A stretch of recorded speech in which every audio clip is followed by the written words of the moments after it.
Hey guys, this is the Overleveled podcast, episode 12. And here we don't have many topics to talk about, but nonetheless, we do have a couple of topics that are notable. And of course, the gaming genre and also the movie genre.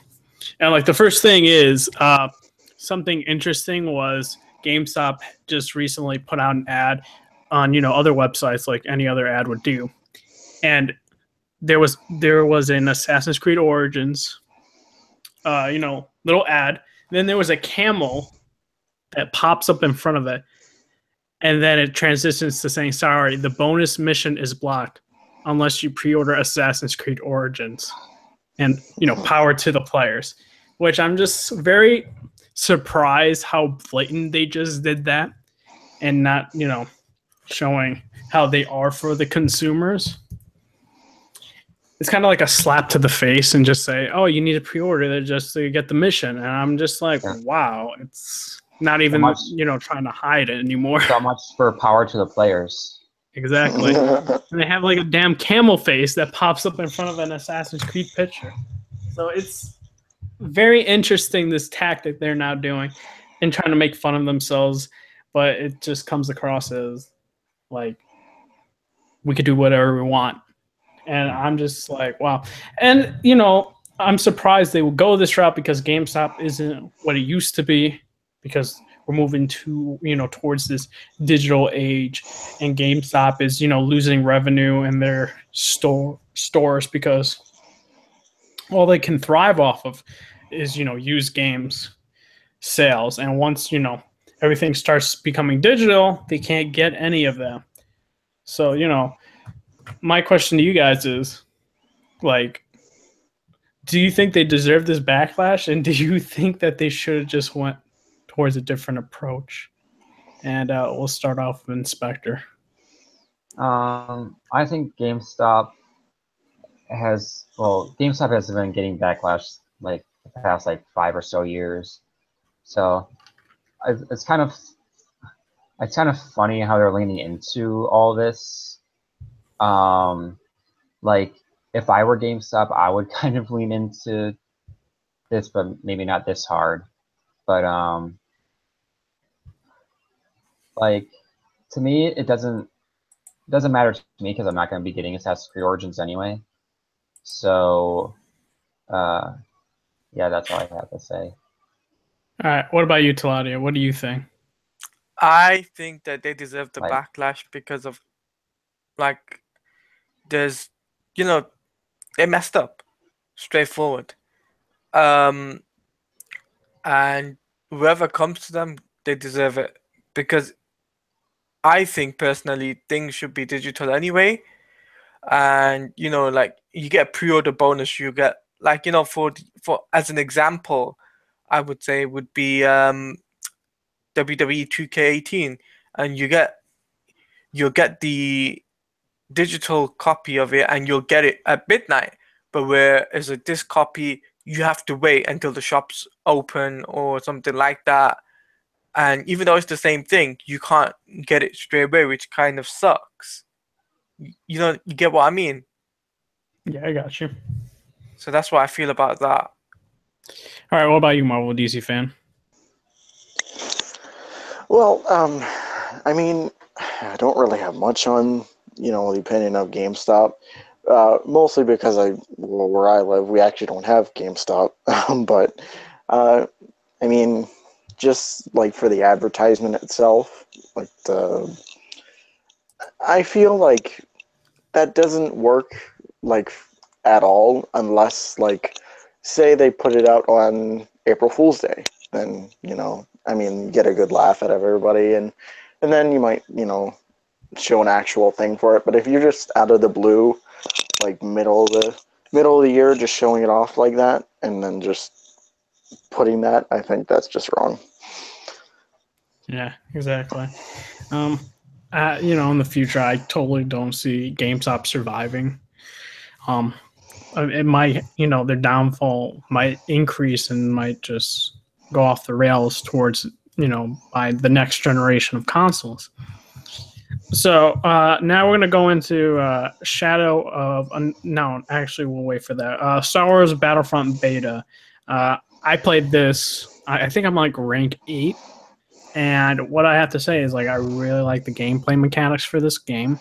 The graphics are really really good, and what I mean by that is like it shows like the dirt and everything, and I'm very surprised on how much detail is put into the game, and I really love the space battles with the flying controls are way better than what they were with Battlefront 1, and that was because of a new team was working on the space battles, and Dice was working on the boots on the ground gameplay mechanics, and I think that they should continue doing that. And also, it's been said that they're not doing any season pass, and then the maps will come out, for free DLC maps throughout the rest of the years or something like that. I don't know how long they're going to support the game.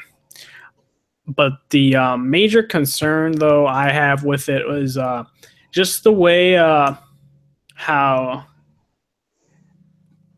the loot crate system was implemented here. Granted, it can be changed just because it's a beta. They have said that, but like you can get this individual that spends $100 on like loot crates, and then they get all those perks and passives, and somebody that just started the game, and they have this huge advantage of regenerating health, or cooling off, like their cool off will be faster than yours, and it has this kind of pay to win element.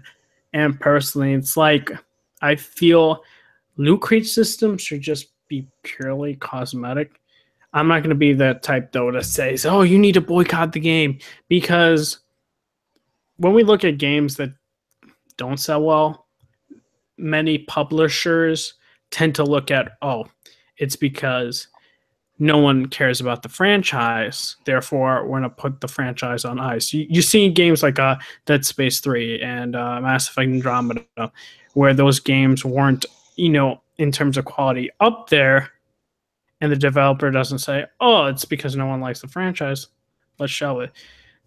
Like, that's what they think, and it's not because of quality or because of microtransactions.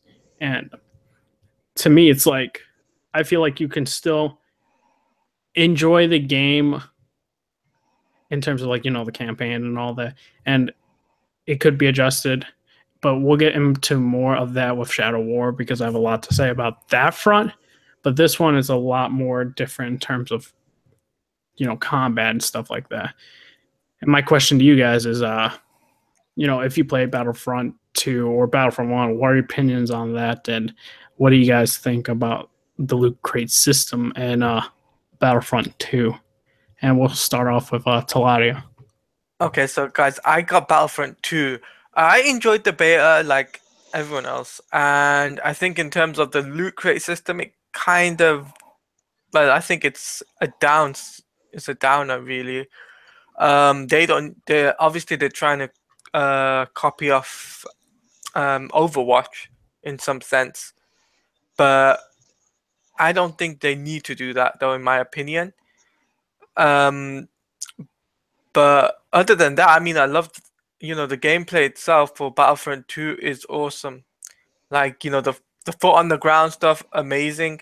The flight stuff, I'm a bit iffy on because I wasn't too happy with that. But I was very happy with the gameplay on foot on the ground, and you got to play as the clones and the droids. So, but I just can't wait the full game to come out now, which comes out on the same day as the Justice League movie, which is the 17th of November. So that's what I really think about that. All right, Marvel DC fan, what do you think? Well, I didn't get the chance to play the demo myself because I was really busy with things, and but I was a friend of mine actually had the beta, and I watched him play it for a little bit, and I was actually really. It looked really good. It looked really fun. All the kind of mechanics and stuff they put in there. I mean, carrying over from the first game, it looks really fun and cool and stuff, and it made me interested, and so that's nice, and hopefully I might be able to pick it up later on when it comes out, because that looks really fun. All right. What about you, Inspector? What do you think? I haven't played the first Battlefront or the Battlefront 2 beta. I like, in terms of like the loot crate system, I agree with you, where I think loot crates should be purely cosmetic. And I think that was one of the main problems with the first Battlefront, is where you can just like use microtransactions to buy guns and you basically become unstoppable. Mhm. So like I don't like, but that's EA, so you can't really expect less from EA, because they're like, them and Activision are kind of like the kings of microtransactions, like unneeded microtransactions. So yeah, like that's my opinion. So, just recently, about yesterday, Shadow War was released, and overall, it's gotten really good reviews. And I've been playing it, and I have been having a blast with the story and also the gameplay, and recruiting orcs and fighting orcs and the nemesis system and it being expanded. And I really enjoy all of that. Now that said, there's this backlash for gamers, and it's really not gamers in general. It's more of the internet with the loud voice it has, and this is about the loot crate system in the game. And there, you're able to get like orcs and stuff like that from the loot crate that you buy. And there's some articles saying, oh, you need to, that the loot crates are forced in and blah, blah, blah. And then you got IGN saying, oh, no, it's not. And, it's all optional. And also, you have to get a certain amount of orcs or something like that. I think it's legendary to get like the true ending. And I'm assuming there has to be some sort of battle. I don't know. I'm on like act 2 of the game because I just started like the recruiting stuff. And what I assume though is it would just speed up your process, your loot crates. That's if you get the work intended. Now, what I think that there's this type of backlash is like there's a difference between the Battlefront 2 beta for the loot crate system and the loot crate system in Shadow of Mordor, where it's not like being shoved in your face. You have to search for it into the menus to actually go and buy it. And it's not like saying, oh, you need to buy a loot crate system. Now, granted, do I like loot crate systems at all? No. I think it's just, purely cosmetics. That's what it should be. But in this case, like, I don't see anything. If you just buy it, I honestly think you should. What's the point of playing a game? Like, to me, that just doesn't make sense. And I would assume because we have the true ending of Arkham Knight, right? Whereas it took a while to get the true ending because of Riddler trophies. And if they implemented a loot crate system, you got all these Riddler trophies or something like that. That's like the equivalent to that. That's what I would assume by if I beat the game, and I'll comment more about that. But yeah, overall, great game and great graphics and great story. But if you guys have played it or looked at it, let me know. And what do you guys think about the loot crate system and that? And there's going to be also another topic about just WB games in general about loot crate systems. And we'll start off with you, Inspector. I haven't really been paying attention to Shadow of War, just because like I'm not really a big like Lord of the Rings buff, so like I don't think like the game would connect with me as much as like big Lord of the Rings fans. And in terms of like the loot crate system, yeah, like again, same and different with Battlefront 2 is that it's kind of stupid that you have to get this certain thing to get the true ending of the game. And you're comparing it to Arkham Knight, but that's totally different, because that's just completing side missions. Oh yeah, no, that's what I'm trying to say. It's like To get, you have to complete Yeah. a certain amount, like get a certain amount of orcs towards the ending of the game to get the Oh, ending. And okay. and that's why I was trying to compare it Okay. to like, Okay. you know, Arkham Knight with the Riddler trophies, and they would just implement a loot crate system where you could just get Oh. those, you know, Riddler trophies faster. Guys, I gotta go. All right, man. See ya. See you later. Yeah, sorry to duck out, but I just got plans and thought I'd just tell you all you people watching, or you know, whatever. So hope to see you guys next time. See you, man. Yeah. See you later. Yeah. Yeah. I think it's so it's basically that like you're basically getting like a cheat through the game, basically. Basically, yeah. So yeah, like I don't agree with that. I feel like that just rewards laziness, saying like, oh yeah, I could just get this to make it easier for me. Mhm. So yeah. But do you agree with people saying that they should boycott the game, and that would solve the problems for the loot crate systems? No. Okay. That wouldn't solve anything because companies will still use loot crate systems anyway. Like you're not. Yeah, they would just because you shelve rolled the out one IP. game. Yeah, like it's not going to change anything. It's just like making a petition. Like the companies aren't going to pay attention to the petition. Like they don't like they care what the fans say, but like the only time a petition worked was like Tremor and MKX, and even then, that petition was a joke. But like yeah, so I don't agree with this practice, but like it's going nowhere. So that's my opinion. What about you, Taladio? I think with Shadow of what was the question again? Just like your thoughts on Shadow War, and like if Well, you saw anything for live streams and the loot Nah, crate system in the game.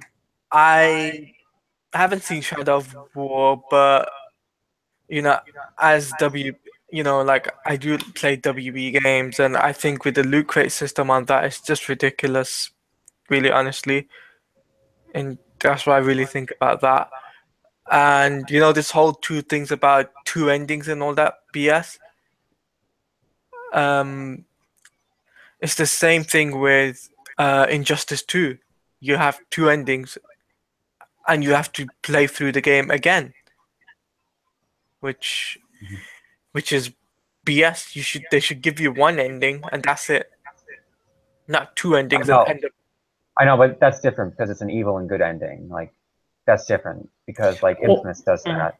Yeah, that's different, and it's just one playthrough. Just think of it as like the Arkham Knight situation where there's technically kind of two endings, but after getting the Riddler trophy, then you got the definitive ending. Because like in Arkham Knight, you had like the ending where you just lock up Scarecrow, and that's like the quote unquote ending of the game.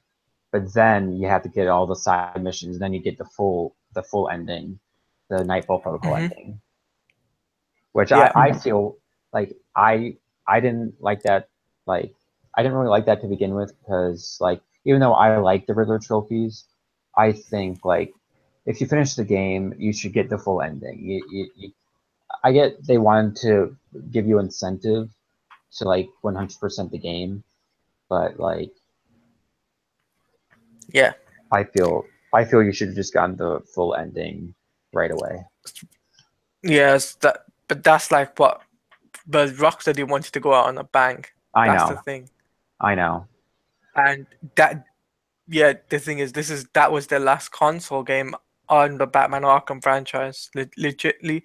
And some people don't know this yet, but if you don't mind me saying this, Redwood, if I've got something to share, that is, some people have been asking, on Twitter, oh, when is Rocksteady's next game? And guys, they've been really recently active on Twitter, posting concept art and stuff like that. So make sure you just keep a lookout for those. And you might actually see something interesting, which is related to Batman Arkham, like Batman Arkham Knight, Batman Arkham City, or Arkham Asylum, and how those were made using the concept art. And, you never know. You might say, wow. So, but besides that, guys, in terms of Shadow of War, though, I am I'm very skeptical of buying that because I'm actually buying Battlefront 2, Star Wars Battlefront 2, I should say. And, you know, I had the choice between that or Star Wars, but I'm going for Star Wars just because of the basis of the multiplayer system. But Shadow of War, I do know that it's going to be a 6-month game. It won't die out within the space of a 2-week game like Mortal Kombat or another game. What's it called? Marvel vs. Capcom. There we go. And that's what I really think about the whole Shadow of War. But do I think there'll be DLC though? That is still remain to be seen. I thought they announced expansions for Shadow of War. Yeah, they did. Yeah. They did? I don't know if they said it's going to be after the game, because I don't think so. It might be in between, because supposedly the secret ending just ties to the Lord of the Rings or something like that. So, so we're now go into loot, the loot crates, right? And this is more in particular just of everything. If we just been noticing this trend for this year, or even these fall lineup of games where you got Forza, Assassin's Creed Origins, Shadow of War, and some other game, and then Battlefront 2, Call of Duty, all doing loot crate systems. Wait, we've come to the point where Forza has a loot crate system? Yeah, basically. Like, really? Yeah, and I'm just like, well, do you think it's just now all these publishers? I don't think it's the devs. The devs aren't doing it. No, it's the publisher. It's the publishers. That's why. Yeah. WB Games. And do you guys think they just want the money? I mean, that's apparent, but is it just because of Overwatch and how popular they did it? Even though it's cosmetics, they're just like, oh, let's just try and implement in single player games and all this stuff. I don't think it's Overwatch. I think it's Call of Duty, because no matter how way you spin it, those supply drops are big in terms of money. Like, they give Activision tons of money. Like, people, like, the thing is with Call of Duty, it's a grindy game, but no one likes to grind. So all they do is they just buy the supply drops because they want the extra variants of the guns, even if like the gun is like the same. That's kind of the same thing with Injustice 2, where like you have the gear drops, and like everyone just wants to buy the gold mother box, like the gold mother boxes, even though like the gold mother boxes does give you a higher chance of getting like legendary gear, but the thing is you still have to grind for like the platinum and diamond mother boxes. You can't buy those. So I like the way that NetherRealm did that, where like you could buy like the lower tier ones, but you can't buy like the higher tiers. Yeah, you can't buy the higher tiers. And like Overwatch is different since it's all cosmetics. Like, people lose their minds in terms of Overwatch skins. Like, when there's a new season, people lose their minds. It's kind of the same thing with Counter-Strike.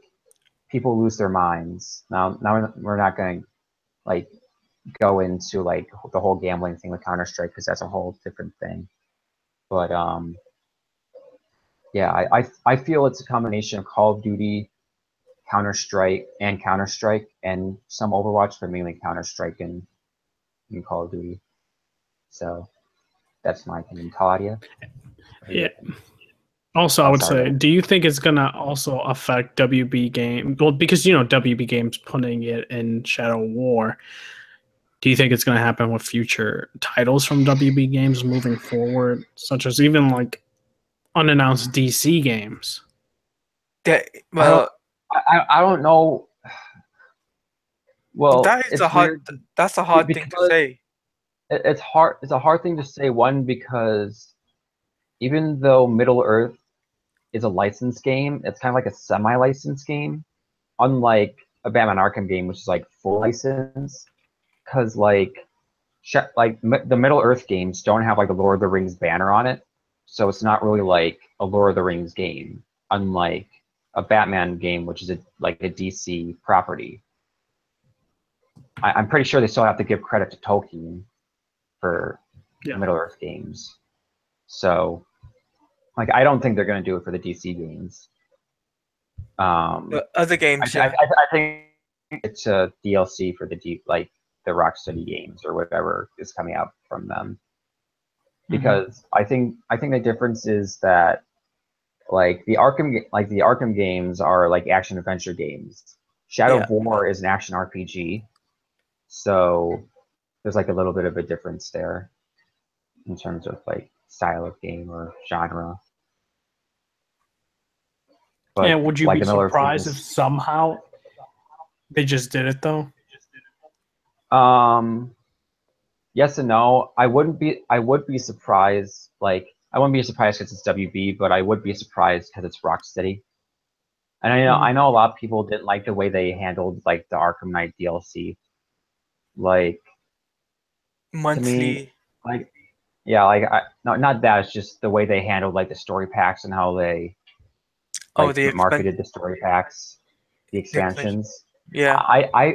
I feel the problem with that is that there was too much in too little time. I think the smart thing to do is kind of like what Witcher is doing. Not make like expansions because Witcher is also a WB game. So, but that's a full-on RPG. But Witcher like had no loot crates, but they had like three expansions, right, Red Hood?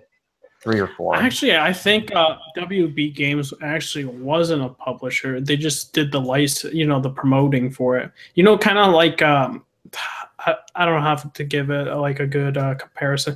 Think of it like how Sony helped promote Blade Runner 2049 and other areas. Think of it like that, because they still had to self-publish CD Projekt Red. It's just they helped with marketing and other areas. So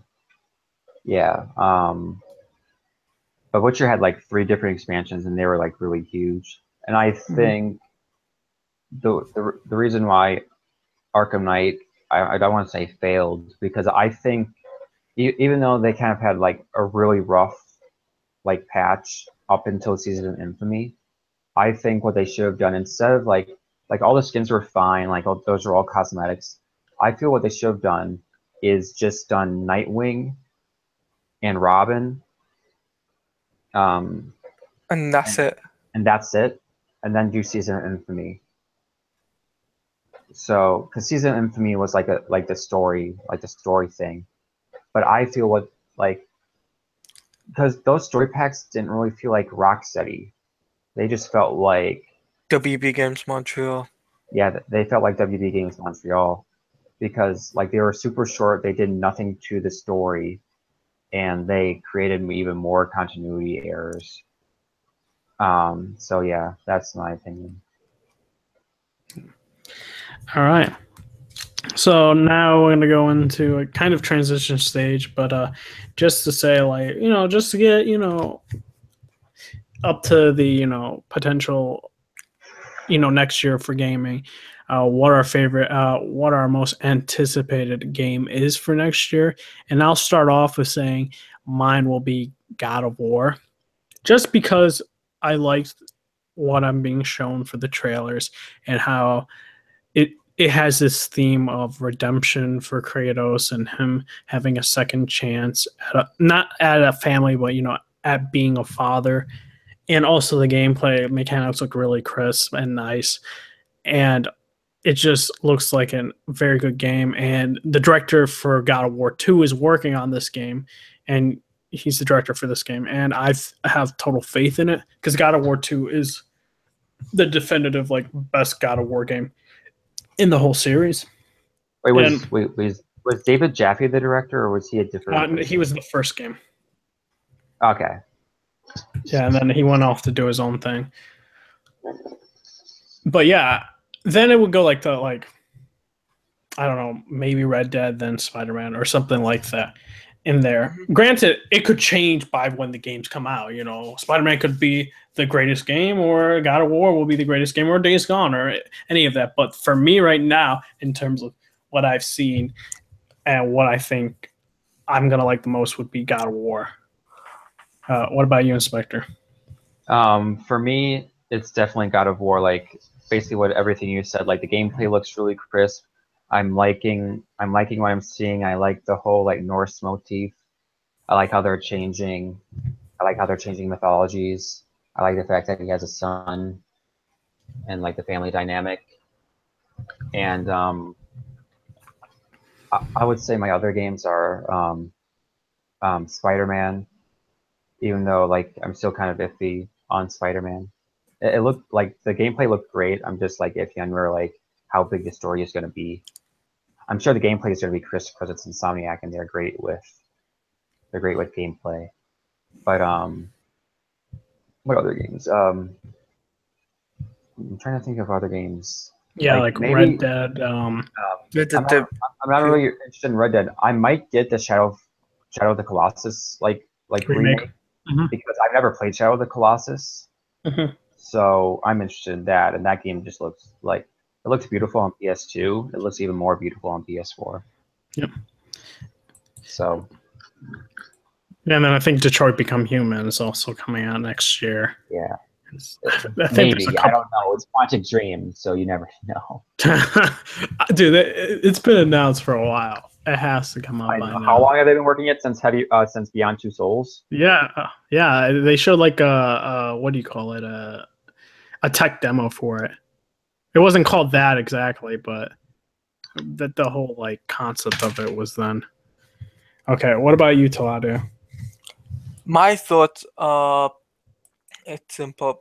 The game I'm really most anticipated for 2018 so far hasn't been announced, but I think it'd probably be a Rocksteady game because let's be honest, there's not many big games so far that I'm really interested in next year. I mean, besides Star Wars, which I know is coming out in the next month, there's not been any other games that have really interested me. Not even Spider-Man PS4, unfortunately, because it's only exclusive to PlayStation 4 and not to Xbox. And I'm an Xbox One user. You have to go to PS4 to log you. Come on. Exactly. Got to get that PS4. Gotta get that PS4. It's all about the money, dude. It's about the money. Price is expensive. So, but here's what I think though is the fact that I do think I'm gonna wait on Rocksteady to announce their game, and if it's there's a possibility for them to release it next year, then it's gonna be awesome because that would be the main game I would probably get. I wouldn't be getting any other games. I wouldn't be getting FIFA. I wouldn't be getting COD. I would not be getting WWE games. I'll be just focusing on one game, and that's what I really think. Because let me be honest, I mean, here money is tight, especially for big AAA games. They're about 50-60 pounds, UK pounds. In America, it's about what, $80? No, it's like 65. 65? Okay, but here's about 50-60 pounds. And that's a bit expensive, and digitally it's about 70-80 pounds. So that's what I'm thinking. I'm just gonna wait for one game to come out and I'll just get that. Nice. All right, I almost forgot one last gaming topic, and it's the composer Gustavo, who was the composer for The Last of Us 1, who was doing The Last of Us 2, soundtrack. OST, yeah. And he said that the target release date for The Last of Us 2 is in 2019. And that kind of, everyone says, even I was saying it was going to be 2019. Like, that's the target release date. I knew it and other people knew it. I don't know why some people said it was 2018. It didn't make any sense. It's just because the marketing is not there. And also, like, we didn't even get a demo or an actual, like, gameplay trailer for it. So it makes sense for 2019. Inspector, what are your thoughts on the target release date? Do you think they're going to make it, or do you think it may get delayed to 2020? The target release makes sense. Like I was hoping it was 2018, but it makes sense that's 2019. But I wouldn't be surprised if it gets delayed because like if Uncharted 4 is any indication, Naughty Dog wants to make the perfect game. So like I wouldn't be surprised if it gets delayed till 2020. All right. Now, what about you, Taladia? I think it'll probably get delayed to early 2020. Just given the time frame that they have to do the OST and to get the game out and all of that, promote the game. And even though they showed something at PSX last year, I don't think they'll get it out next year. I don't think so, but I could be wrong. I mean, how long have they been working on the project? I mean, they Since worked on it since Uncharted 4, before Uncharted 4. well, even before, but then they had to stop and do Uncharted 4. Yeah. Bruce's team.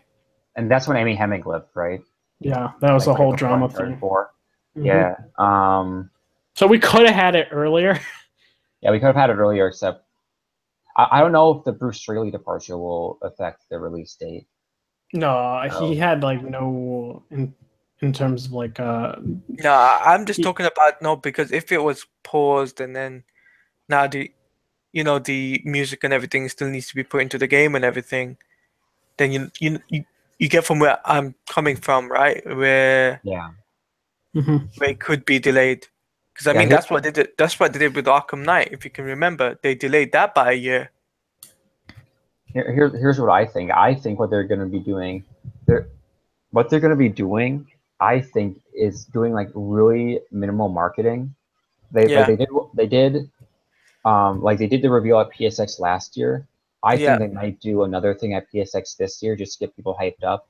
I don't think we will see it at next year's E3. Like I don't think we will. I think what I think they're going to keep this even though I don't agree with what Disney and Lucasfilm are doing with Star Wars, I feel they're going to go like the Star Wars route where it's like very minimal. They're going to show us as little, well, like judging by the Star Wars trailer, you could judge it like different ways of like how much they showed and how much they didn't. Yeah. But I think what they're going to do is like show us the least amount of the game so we can just go in fresh. I think they even technically did that with the first game. I'm pretty sure in terms of, granted, they showed us maybe a level or two, but not anything other than that. Yeah. Yeah. Yeah, I'm gonna say, in terms of prediction, though, like I think you were right on. Right about it being at PSX. I'm on the fence whether or not we're gonna get another trailer, or in terms of a trailer for gameplay or just a regular trailer. I think we're just gonna get a regular trailer. I think how the last one focused on Ellie, this one might focus on Joel. True. All right. That's just a prediction. I'm not calling it or anything. I'm just saying that would make sense to have like a parallel type of trailer to last year's. Yeah. Okay. Go on. So now we're gonna go for like the New York Comic Con like announcements, which the only like big ones were of course the Justice League trailer and the Doomsday information that they gave. I did not follow the Doomsday information in terms of live stream. I watched the replay of it. I was working on Friday night, but I saw the replay of it. Okay, so can you explain exactly to everyone what happened? Basically what it is, it was a panel with Jeff Johns and Lev Grossman, who was like a writer. He was a former Time book critic who put Watchmen on the top 100 books of all time. He was basically like interviewing Jeff Johns about like how Doomsday Clock came to be, and basically what Jeff Johns said is that like originally like he put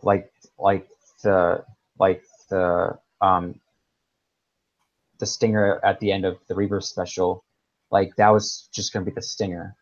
Like he didn't plan on like building it up. Then he was on set on Wonder Woman, on the Wonder Woman set with Gary Frank, who was his like longtime collaborating artist. and he was telling Gary Frank and how like he has this idea for a story, but he doesn't know if he wants to write it or not. Don't know if you want to write it. I don't want to draw it. And then like kind of the election was like this isn't going to be Watchmen is a political story, so this will probably have like some political undertones to it, but like what he said is basically like the election spurred an idea in his head, and then he's like, oh, I have a story in my head now, I want to write this. And Gary Frank, he's like, no, I want to draw it. And basically what this is, it's a direct sequel to Watchmen. And Watchmen took place in 1985, like an alternate 1985. This takes place in 1992, which is kind of ironic because I think Terminator 2 takes place in 1992. And this is kind of like the Judgment Day thing, where like the whole thing about the first Watchmen is that it's basically like an end of the world story. And like, well, at least it's in Rorschach's mind, because people think, well, Rorschach is crazy, but like he always had this sign that says the end is nigh. And like in the beginning of Doomsday Clock, which takes place in 1992, there's a guy holding a sign that says the end is here. And basically like they released the first 6 pages of Doomsday Clock. And I don't know, Taladia, were you watching it live? Yeah. The big reveal at basically how like you could see it on like the DC website, and Jeff Johns like goes through every page. Basically, like you see like the guy holding the sign, and then you see people like soldiers breaking into Ozymandias' base. Then it like cuts to a prison, and there's like this there's the news network, like the National News Network comes on, saying like, if this emergency number doesn't come up, like try this number. And then like a guy like punches a prison guard, and the guy behind the bars says, hand me the keys, and he looks up and Rorschach is on the other side. Now that made everybody lose their minds, because the whole thing is that Rorschach died at the end of Watchmen, and now theories are like popping up all over the place saying, is that really Rorschach? Because if it is really Rorschach, that kind of like takes away the ending of Watchmen. But some people are saying it might be Night Owl. Some people are saying it might be like the fat kid at the end of Watchmen who got Rorschach's journal. Because the thing is, like, the whole first 6 pages is just basically like inner monologue, like Rorschach's inner monologue. And like in the first Watchmen, that was like the ongoing monologue, where it was like Rorschach's journal, October 13th, 1985. Then it would just like ramble on. But here, like the journal entry starts, but he doesn't say Rorschach's journal. So that led me to believe that that's not really Rorschach, because if it was Rorschach, he would say Rorschach's journal. Like the journal would say Rorschach's journal, and not just like go right into it. So you could look up the first 6 pages on the DC website if you wanna look at it. And it comes out next month, 5 days after Justice League comes out. So like get your copy, because I'm pretty sure it's probably sold out already in terms of like ordering copies. So get your copy. Yep. And did they say the first issue is going to be lenticular, or? There's like 3 different covers. 2 are regular and 1 is lenticular. The regular cover is like the cover A. The regular cover is a regular cover. There's a lenticular variant, but like the other 2 covers are regular covers. I'll be getting that lenticular one. All right. So yeah, it sounds good. It'll be interesting how, if it is Rorschach, how they're going to do it. If it's not, how they're also going to do that, or if it's just, you know. I know. I actually asked Gary Frank, who's the artist. Mm-hmm. He's like, it's complicated. Like I asked him straight. I was like, is that really Rorschach or is that a spoiler? He's like, it's complicated, but I can't tell you right now. I'm like, okay. All right, man. I understand. Yeah, it's like, I get you don't want to spoil it. I guess it's probably complicated because the whole thing about Doomsday Clock is that Jeff Johns wants to make it self-contained, so it's not going to have like a bunch of tie-ins, like let's say Secret Empire, which was a line-wide event. Yep. It's just going to be self-contained, 12 issues, its own story. How I like it. Yeah, which I like. It's just going to be 12 issues and done, like the first Watchmen. And I think that was on purpose because the first Watchmen was 12 issues. Because it's counting down the Doomsday Clock to the end, where the world ends. At least in the first Watchmen. And like I liked one of his quotes, like when he was doing the Q&A. Like one person asked him, like, when you were doing Justice Society, he kept saying like he fixed continuity, and I liked how Jeff Johns said that he's not a fixer, he just likes unlocking characters. Mm-hmm. I love that quote because some characters just have some untapped potential. Like he mentioned Mera. Like Mera, up to a point in Blackest Night, she was just known as Aquaman's wife. But in Blackest Night, she became a major character, like one of the major characters, like in the resistance against the Black Lanterns. The potential that was inside Mera, and he unlocked even more of that potential in his Aquaman run. Like with Justice Society, he unlocked the potential of those characters because those characters, like I know like a lot of people like Jay Garrick and Alan Scott, but they're not the most popular versions of those characters. So he just unlocks the certain potential of those characters.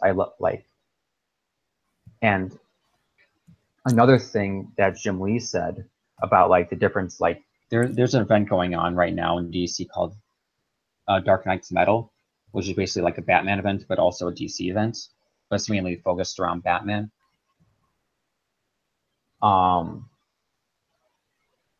What Jim Lee said is that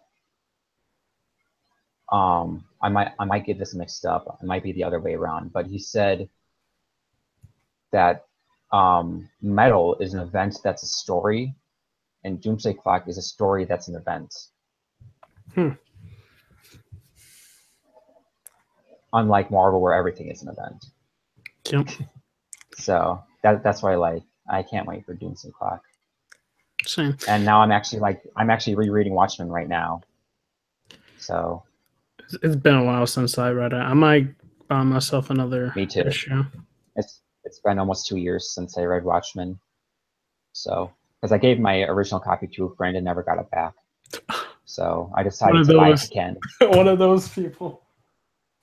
Yeah. I know those kinds. I had a game I gave away, never got it back.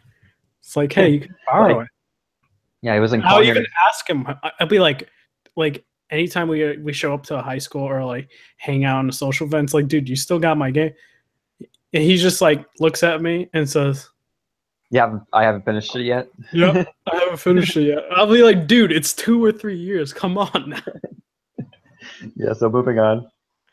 All right. So in terms of we'll go into, I guess, the Justice League trailer, and I think that's really all the trailers because I don't really want to get into like the Hulu Marvel stuff because A, I haven't really seen it, and B, like it's not been really talked about a lot because it's not Runaways or whatever. I think that's the Hulu one. Yeah, Runaways. It's just not as popular. So we'll go into Justice League. Really just kind of not kind of breakdown, I guess. You know, we Thoughts. initially, thoughts and breakdown. You know, we get, I think it's in the beginning, you get a couple shots of Lois Lane, and then you see kind of in a dreamlike sequence, Clark in that shot, talking about, the wedding ring, and he's not there. It's just a dream. And, overall, that was probably the biggest point, and also, the team ups and I did like the scene for Ezra. I know some people are iffy about the joke he made. I liked it. I could see why other people didn't, but I personally liked it.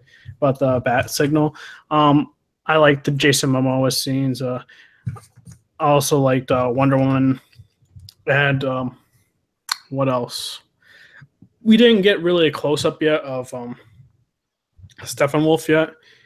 Granted, we have the toys to show us, but that's not really a definitive look to it because the toys are kind of cheaply made.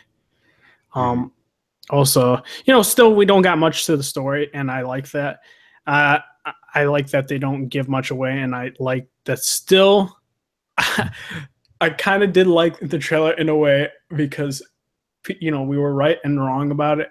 They're not going to show Superman, and then some people are going to say they didn't show Superman. They didn't, but you know what I mean. It's half and half. It's I know they didn't show Superman. They showed Clark. That's true. That's different. That is the big difference. Clark and Superman are different. Different people, especially with the glasses. Yeah, but he didn't have the glasses on. Well, whoa! Then that changes everything. But he had the flannel shirt and everything. He was in the cornfield. True. What else? Yeah, I liked it. I like the actions. My only nitpick, and it's even like with Iron Man 2 as well. It's like I kind of complain about like Iron Man CGI times for his suit, and like the same thing is going to be Cyborg. And I don't know. I thought it was going to look a lot more. I mean, it does look better, but like you can still like notice it for me. But that's just my opinion on that. That's like my nitpick on that. Like overall, I dug the trailer. Like they didn't give much away, and like they didn't give a big, pivotal point away of Superman possibly coming in. I still think it's a dream sequence. Could it be towards the ending? Sure, but I highly doubt it. Granted, I could eat my words when I see the film, but I stay true to it being a dream sequence. But yeah, I enjoyed it. Can't wait. The movie's in a month, so yeah. What about you, Inspector? I like the trailer the more and more I watch it, because when I originally watched it, I thought it was kind of uneven and choppy. Like I liked the first part of it, but then the second half just like went like a little bit too like full on. But like the more that I watched it, the more like I got a feel for like what they were doing with the trailer, and I started to like really like it. I like the beginning scenes with Lois and Clark. Kind of flashback to Batman v Superman.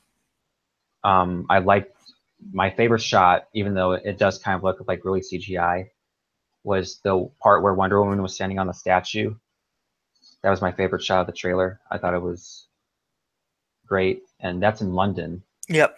It's on London, and they also have Crown Court. Yeah. I also liked, as I said when I was talking to someone else, that I really like the red skies, because that's a really DC Comics motif where like every big event there's always red skies. And like the difference is that unlike in like a story like Infinite Crisis, where the red skies are red skies just because there's a bunch of planets like hovering around Earth, here they're just trying to make Earth into apocalypse. Like they're just terraforming Earth. And I know a lot of people are complaining about that. It's like, didn't they try to do that in Man of Steel? But to me, maybe they went a little bit too overboard on the colors in this trailer, because there's like a lot of red, maybe a little bit too much red. Like the purple crystals type stuff. With the purple crystals. The purple crystals looks like really weird. And I don't know how Cyborg knows how to fly. Like he's never been able to fly in the comics. I guess they're trying to make him like Iron Man, but Cyborg and Iron Man are two totally different characters, but I digress. But as you said, some of the CGI still looks a bit like Cyborg looks a lot better than he did like in the first trailers. But I feel like the scene with him where he's like flying, I feel the problem is with that, it's not Cyborg, it's mainly the green screen, just because like they like they don't blend with the green screen at all, so you can definitely tell that it's green screen. Other than that, like, I can't, like, I'm really excited for this movie. I have been. I still think the last trailer was better than this one. But this one was more, as I've been saying to other people, this trailer felt more like a first trailer than the last trailer. Because it was like more reserved. It's really weird how reserved this trailer was. Because the last trailer was like 5 minutes or like 4.5 minutes. This trailer was like just a little bit over 3. So, and even the last trailer didn't show much. Like, it showed like a lot of action scenes. But like here, like, it showed like a little bit more of the story, but like not much. And like, even though we didn't get a full shot, like a full like close up of Steppenwolf, like we saw him a little bit, like when he was like, we did see like kind of like a full body shot just for like a frame when he was fighting Wonder Woman. And like, I like how like he's fighting Wonder Woman and he's also going to be fighting Aquaman underwater. So I can't wait for that. So it, and also in terms of like, I know people are going to pick apart the trailer saying, "Oh, is this Sweden or is this Snyder?" Like, I don't pick apart trailers like that. Like, I don't really care. But like, it is what it is in terms of like the tone or whatever. This whatever these reshoots have done to the movie, it doesn't look any different than it did with the last trailer for me. And even I think Josh even said the reshoots he wasn't even like the whole movie, which I don't understand why people think that so.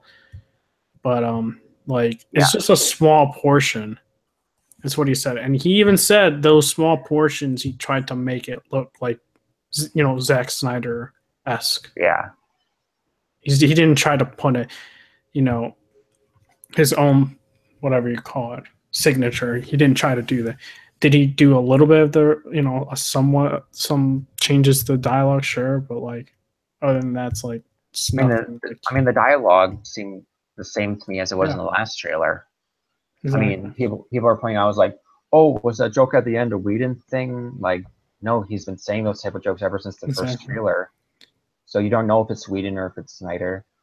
So, and to me, that joke, like, it kind of like half connected with me and like didn't like. I like the push people and run away joke more than that bat signal joke.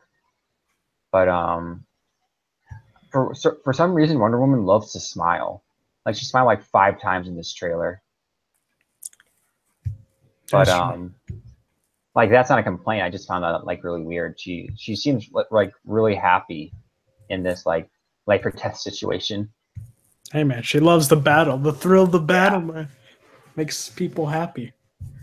You know, unless, you know, your loved one dies, then that'll make you go crazy. Eve. Yep, exactly. Oh yeah, Taladia, what did you think of the trailer? Well, I thought the trailer was a really good trailer because firstly with this trailer they didn't show Superman at all, but they did show Clark. But here's the funny thing, with this trailer, what they did at the beginning of the trailer is reminiscent to Man of Steel, where Superman was behind Lois. This time it's Lois behind Clark. So if you can remember from Man of Steel, that is, so I think that was Zack Snyder's vision there. But the rest of the trailer was awesome to see. You know, you had the cyborg fly, you know, and Aquaman. What's it called? I wouldn't call it. I call it a pun at some stage. He kind of did like a fastball special. Like, yeah. If you guys don't know what a fastball special is, it's basically like what Colossus and Wolverine do, where Colossus just lobs Wolverine at the target. Yep. Cyborg kind of did that with Aquaman. Yeah. So I felt as if that was really fun, cool to see. I was also very glad to see some, you know, music to go with the trailer because mainly that music fits with the trailer, not gonna lie. And as well with the only problem I found was the fact that we did not get to see any more real good footage. I felt as if everything else was fine, but I mean, it was a 2-minute 20 trailer. It was 2 minutes 20, right? It was 3 minutes and 20 seconds. Minus, well, okay, then it was 3 minutes 20. So I felt as if that was little bit short. It could have been 3 minutes 30, to be honest. I mean, it would have been a little bit longer. We would have got to see maybe potential, you know, how they did with the animated series, the Justice League walk. Maybe we could have got something like that, but it'd just be a shadow of that. So, but that's what I think about the Justice League trailer. All right. So next we got Thor Ragnarok. The reactions, of course, these are all just the Twitter reactions, social media reactions, and also I think they did have the red carpet like yesterday or 2 days. Yeah, they had. I think the red carpet was yesterday. Yeah. So people are just positive about the film. They just noted about how funny it was. I know some people will have problems, and Spectre will go into those. They say it's a very just fun film in general, and it's supposed to be the funniest to date for any Marvel film, which probably means it's supposed to be more funnier than Guardians, which is very interesting that they're kind of now changing the tone up, because before it was like semi-serious, the first one, then the second one was like super dark, and now the third one's really funny. Personally, it's like if the dialogue is there, the story is there, and the direction is there, like I don't have a problem with it. I know people will, and that's fine. And personally, it's like me, it's like from the trailers I got, I really enjoyed it. Some people don't, and that's fine, because if they don't like that tone, that's their opinion, and they don't have to watch it. And if it's just over the top funny and the story is crap, then there's a problem, which could possibly be a problem with this film. Granted, we haven't heard anything else, but that'll go more deeper into the reviews and into more of the audience, what they think once we get the film. Other than that, it's like all we got is super funny. Character interactions is great, and that's about it. So we'll go into Inspector, because there's nothing else I could really say in that matter, because Inspector has more of a different view than yeah. To me, I feel the problem with these Twitter reactions is, like, I'm not trying to bash Marvel or anything. I'm kind of criticizing how the bloggers use verbiage and the way they describe their reactions to the movie. Because every Marvel movie, they always say it's funny, it's a blast, and it's quote-unquote fun. I hate the word fun because people have different definitions of the word fun. Just because it's funny and laugh out loud through the entire movie doesn't mean it's fun, like, to me. Because, like, in terms of, like, and the reason is that because fun is being used more as a tone definition than an overall enjoyment definition. I use fun as I enjoyed this movie, not the tone was fun. The tone is either like there's light or there's dark or there's like kind of like there's everything in between. But the way that they're saying, oh, it's so funny, I laughed through the whole thing, is like, to me, that was one of my main worries, because the Comic-Con trailer was just straight jokes all the way through. And like, this is supposed to be Ragnarok, the Asgardian apocalypse, and you're acting like it's just another day at the office. Like, oh, this happens all the time. Let's joke around. Let's joke about it. Like that's my problem. And also, like, I know there's fans of the first Thor, but to me, I wasn't a big fan of it. I found it lackluster, and also like Thor: Dark World, I found lackluster. And basically, what they're saying, what they're doing is that they're not comparing it to every other Marvel movie.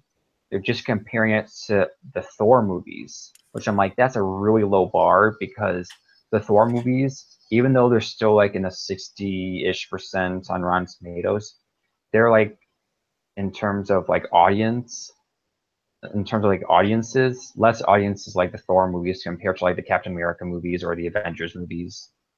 So I feel like saying, oh, this is the best Thor movie yet, when it's the third Thor movie and it took you 3 movies to get it right, that's kind of like worrisome. Lame.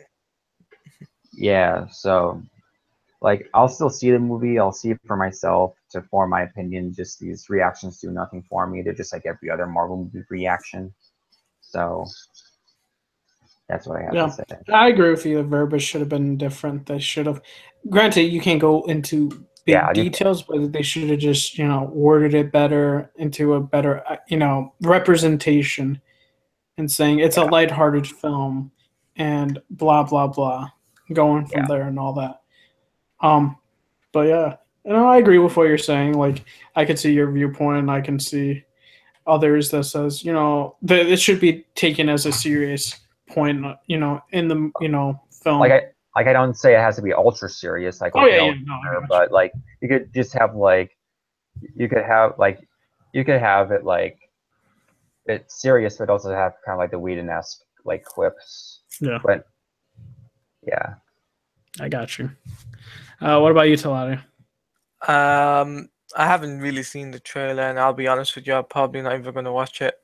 No, it's just reactions, like the reaction. It's just a reaction to they saw screenings of the film. Yeah, they saw the screenings and the social media embargo lifted. I haven't been seeing what anyone has been saying on Twitter.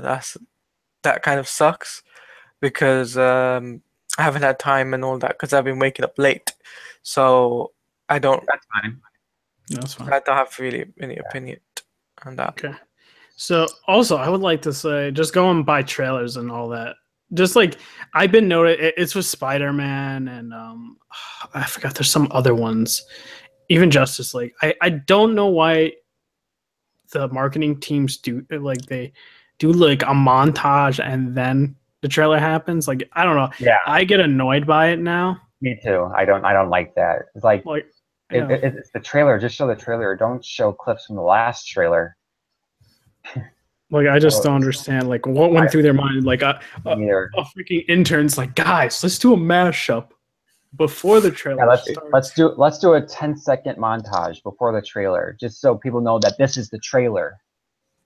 I'm just like, oh my gosh. It just annoys me. It gets me more frustrated when more movies are doing this. Doing that, yeah. And I feel like it's going to become more of a big thing, and it's going to get very annoying soon. Yeah. So we got two more things out. Right now we'll be talking about Star Wars: The Last Jedi. We got everything. So Ryan Johnson before was like, if you want to go 100% clean, don't watch the trailer. And then he's like, then he had to clarify. It's like, I'm talking about the people that are just want to go in blind just to enjoy the story. And we saw the trailer, and I saw the trailer.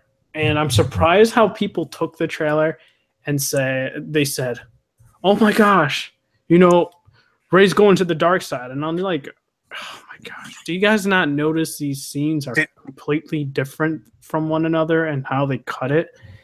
It's just in terms of coloration and saturation and just light and, how bright a scene is. It just kind of boggles my mind. I guess that's your average moviegoer. They kind of take things at face value. That kind of annoys me in a way. And overall, I like the shots. I was super surprised in like the long shots in the trailer, because Ryan Johnson isn't very known for doing long shots, which I find very interesting. Him doing that in this trailer, which I find like it was a good long shot. So I was very surprised.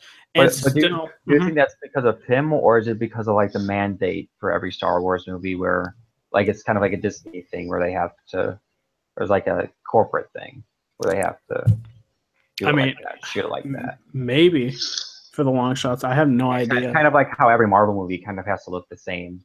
Mm-hmm. Just because, they're in the same universe. So they have to look the same. Yeah, I mean, I didn't get any really, like, if I watch, like, Rogue One, I didn't see any long shots in the movie for that one. No, maybe I did. I need to rewatch some of You need these. to rewatch it. I mean, there Yeah. was. I think the whole beach scene was like a long shot for like an Okay. establishing shot. Yeah. But what else? They didn't actually they didn't really give much away. They gave like themes being presented in the film.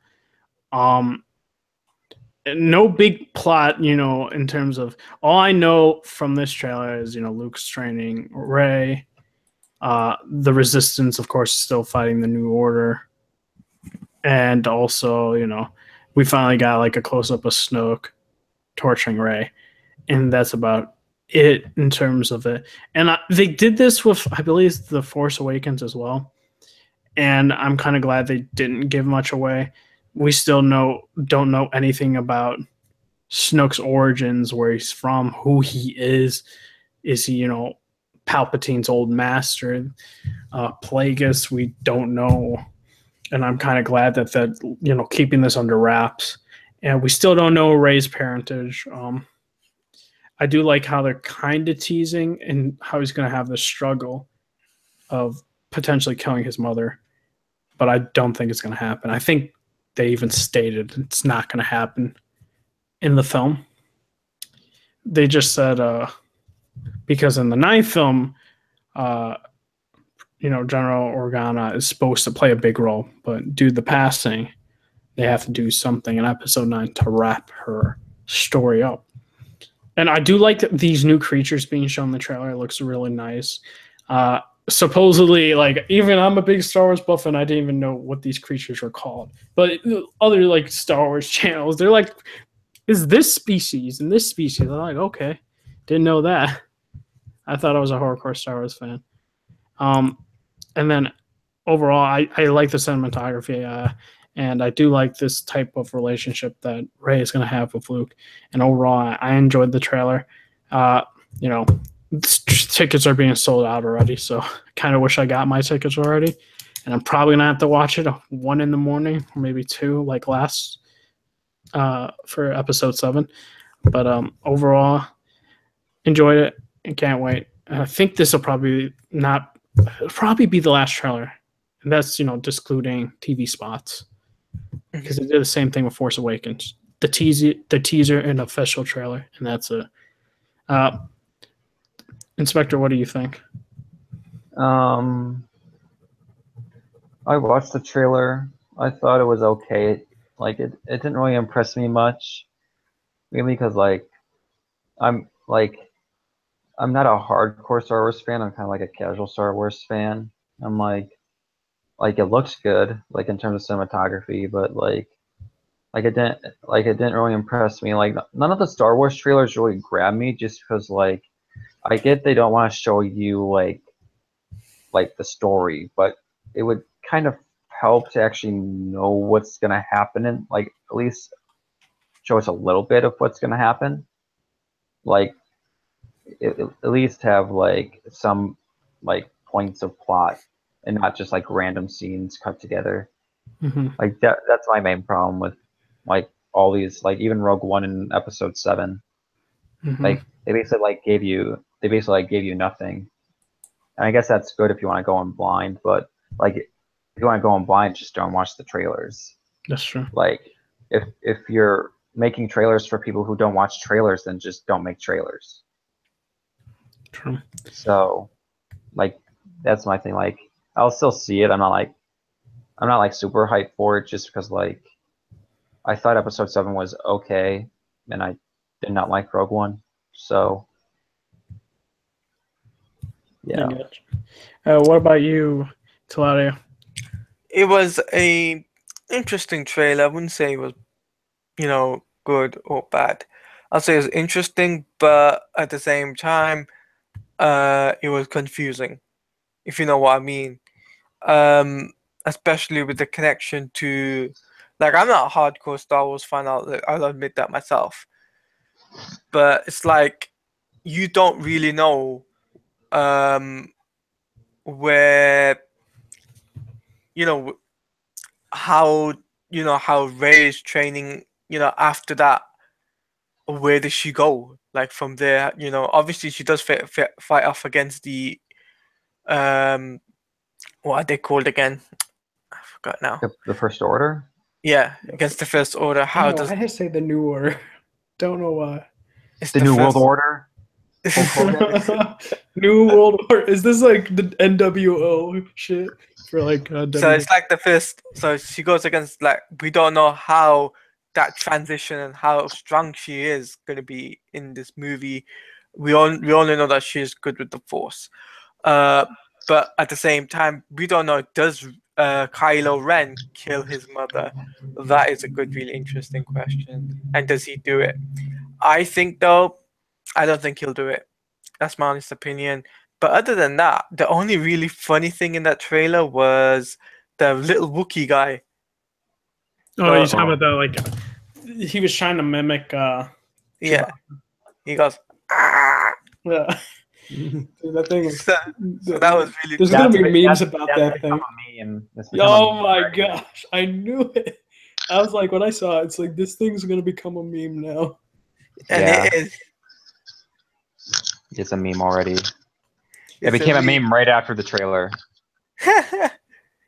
Jeez. Yeah, I was like, yeah, some of the stuff is gonna be meme, but like I noticed though in terms of tones, like this seems to be darker than The Force Awakens. Yeah, it's a lot darker than The Force Awakens. A lot darker. But that's what pretty much I have to say about the new Star Wars trailer. But if you saw the trailers for Force Awakens, the Force Awakens trailer seemed a bit dark. But not as dark as this, though, would it? Yeah, I think they're trying to. I don't want to say. I think Rian Johnson likes to do like war. Like I know before coming into the film, like he was doing a lot, watching several films, and having also like the cast watch several films of like war films and dark films, and that's the type of tone that I think he was aiming for this sequel. And I think it's interesting. I'm gonna wonder if people are gonna complain. Oh my gosh, it's too dark. Star Wars needs to be light. I'll be like, personally, I never understand like people when they say that. It's just like it's not really. It's not even really a complaint. But it's kind of like a logical progression with the Star Wars movies, where like not including like the prequels, where like the first one was kind of light. The second one is dark, and like the third one is kind of like a mix between the two, or like. You were saying it was the. Were you talking about the OT or the prequels? The OT. Okay, I would say the second movie for the prequels was trash. I said I'm not including the prequels because like I like parts of Phantom Menace, and I do enjoy Revenge of the Sith, but not Attack of the Clones.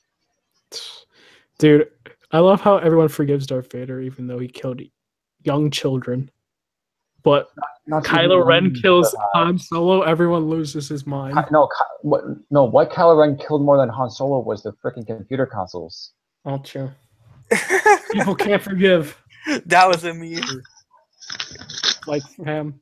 But no. I do not like Kylo Ren. He's basically the Jason Todd of the Star Wars universe.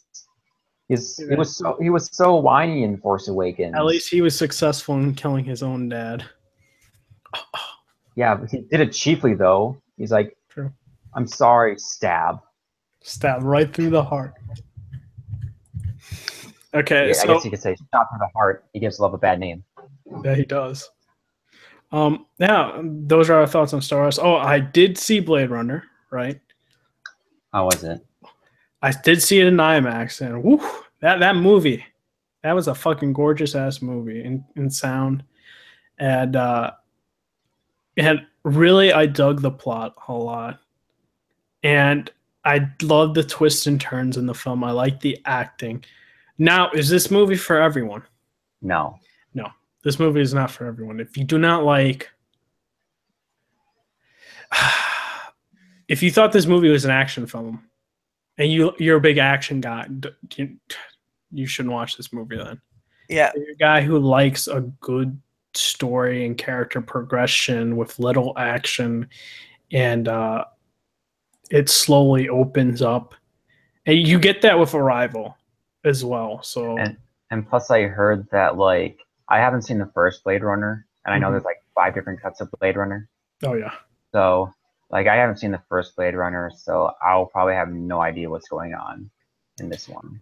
I know they give you like a little background in the beginning. Think of it like you saw War for the Planet of the Apes, right? Yeah. How they gave the text in the beginning. Yeah. And it gives you like a brief background on everything what has happened. They do that with Blade Runner. And I'm pretty, like, for me, it was pretty easy to solve. Granted, there's like a scene or two that you may have to watch for, you know, the original movie to understand. But overall, I liked how they didn't answer all the questions in terms of the ending for the original Blade Runner. They still haven't given a yes or no to that question. And that's if I won't spoil because some people may watch the original, but you would understand if you watched the original Blade Runner. I thought the performances were amazing. I was surprised Batista was in this film. I was like, Batista, man, damn. He threw him, you know, threw him through a wall. I was just like, wow. And Ryan Gosling did an excellent performance in the movie. Same thing with Harrison Ford, and even Jared Leto. I really enjoyed, you know, his character who has like a god complex. And overall, I would like to rewatch the film again and also rewatch Blade Runner again. And you know, I give the film like a 9.5 out of 10. Granted, this film is not for everyone. I keep repeating myself because it's the truth. If you're this type of person that does not like a plot that is a 2-hour, 40-minute movie with little action, then you're going to be sorely disappointed. Yeah, like, to me, I don't mind long movies, but if the movie is over 2.5 hours, it's kind of like, okay. Like, I could deal with a movie up until like the 2 hours and 20-minute mark, or like 2 hours and 25 mark, if it's like a really slow movie, like a Quentin Tarantino movie, like Django Unchained, or like Wolf of Wall Street. Yeah. But those are like 2 totally different movies. But like, yeah, see, I can't like ever compare that to Blade Runner. Like, I compare it to like the original Blade Runner because that's how to get a sense of what you're going to get yourself into. Yeah. It's like that's how they kind of define themselves. It's because of Blade Runner. That's the storytelling, and that's how they kind of created that genre. And I'm kind of sad to see that it only made $38.5 million in the first box office, which is very. I just feel that's a combination of one, the marketing, because the marketing on this movie was like really low. Like there's like absolutely no marketing. The fact that it is long, it's 2 hours and 45 minutes, and also most people, like I'm not gonna say all people, but most people, I would say like 60 to 70% of people, like nowadays in this generation, are not familiar with the first Blade Runner. So that would kind of make them to the decision where like I haven't watched the first one, and they've probably like looked it up and saying like there's 5 cuts of the original Blade Runner. I don't know which one to watch. That's true. So that probably, and like this isn't like War for the Planet of the Apes where like it came out after Spider-Man and before Dunkirk, so it was like poised. Oh yeah. Like it didn't fail, but it was poised to underperform just because it was in between 2 big movies. But like this one, like pretty much had like no competition. But I think it's just those 3 factors that hurt it. Yeah, that's true. And like I agree with the marketing. I agree that they should have pushed this movie more. And like it's an expensive movie, I'm not gonna lie. It's like over $100 million budget, so it's probably the most expensive artistic movie to watch, I guess. It's a big budget indie movie, as people keep saying, I mean, yeah, because it it is is. kind of an indie movie. And it's kind of sad to like see we're probably not going to get another sequel. That depends, of course, on foreign markets, but I don't know. That's up in the air. Because in 2 years we hit the year that the original Blade Runner was set in, Oh yeah. which was 2019. Oh boy.